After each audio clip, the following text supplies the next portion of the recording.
Now, Russia, meanwhile, has closed off its airspace to flights operated by carriers from places such as Latvia, Lithuania, Estonia and Slovenia. Now, this comes as a tit-for-tat measure at a time when the country, remember, has launched an invasion into Ukraine.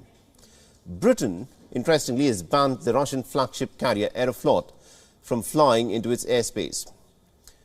Now, Austria's national carrier, the Austrian Airlines, has also announced cancellation of flights to Russia for at least the next 7 days.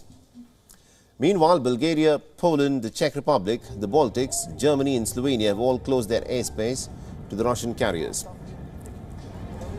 And this step, of course, comes in response to the Russian invasion of Ukraine. German airline Lufthansa has said that it is halting flights to Russia and will stop flying over the country for the next 7 days. Now, the Ukrainians' airspace, remember, has of course been shut to all civilian aircrafts, and the Eastern European nations are now monitoring their airspace very carefully. Moldova, south of Ukraine, has also banned commercial flights, while Belarus has said that civilian planes can no longer fly over its part of the territory. The map on your screen, of course, shows a total blackout of the Ukrainian airspace after a number of countries issued guidelines prohibiting their airlines from flying over the Ukrainian airspace.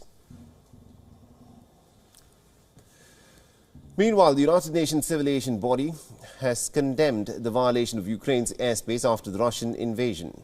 In a statement, the body said that the invasion violates Article 1 of the Chicago Convention, which established the ICAO, as well as the rules of airspace rights and air travel security. Now, the International Civil Aviation Organization Council has about 36 member states. The Council has urged Russia to cease its unlawful activities to ensure the safety and security of the civil aviation in all affected areas. It also has called upon Russia to respect its obligations under international air laws.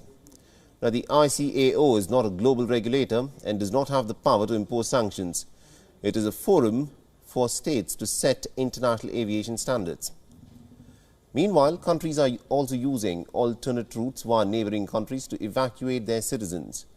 An Air India Boeing aircraft which departed from Mumbai for the Romanian capital Bucharest to bring back the Indian citizens who are stranded in Ukraine is, of course, expected to arrive later.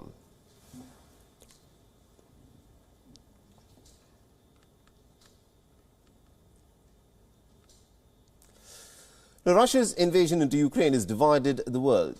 The United States and its allies in the West have tried to project a united front against Russian aggression. But Russia, too, has mustered its allies. So let's take a look as to who has backed the war and who has condemned it, and who has remained neutral during Europe's worst crisis since the Second World War.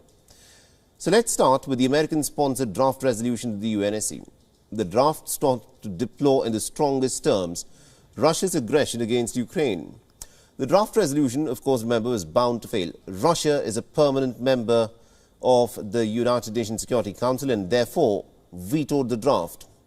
What is interesting is that countries like China, India and the United Arab Emirates have abstained from voting, while 11 nations, including the 3 permanent members like the United States, United Kingdom and France, and 8 non-permanent members, including the likes of Albania, Brazil, Gabon, Ghana, Ireland, Kenya, Mexico and Norway, voted in favor of the draft resolution. Now, far from being isolated from the international community, despite the sweeping sanctions, Vladimir Putin has in fact managed to cement his ties with China. In his visit to Beijing in the first week of February, Moscow and Beijing entered into a deep strategic partnership with no limits, and where the two allies agreed that there are no forbidden areas of cooperation for the two of them. And also, Russia, through its strategic intervention in the Syrian civil war, has earned an ally in Bashar al-Assad. Since 2011, the United States pursued a policy of regime change in Syria, and by backing the rebels who are fighting against the government, the United States was seeking to oust Bashar al-Assad from Damascus. But Vladimir Putin, firstly through military aid from 2011 and then through direct military involvement in Syria from 2015, has helped Assad turn the tide of the Syrian civil war. And what is interesting, that Russia also has its only Mediterranean port in Syria, the Tartus. It also exercises close control of the Syrian port of Latakia, and this has turned Syria into a stout Russian ally in the region.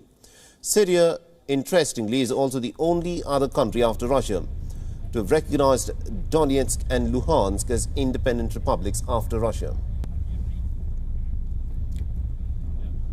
Now, the Russian Deputy Prime Minister Yuri Borisov was also on a whirlwind tour of the leftist nations in the Western Hemisphere from the 16th of February.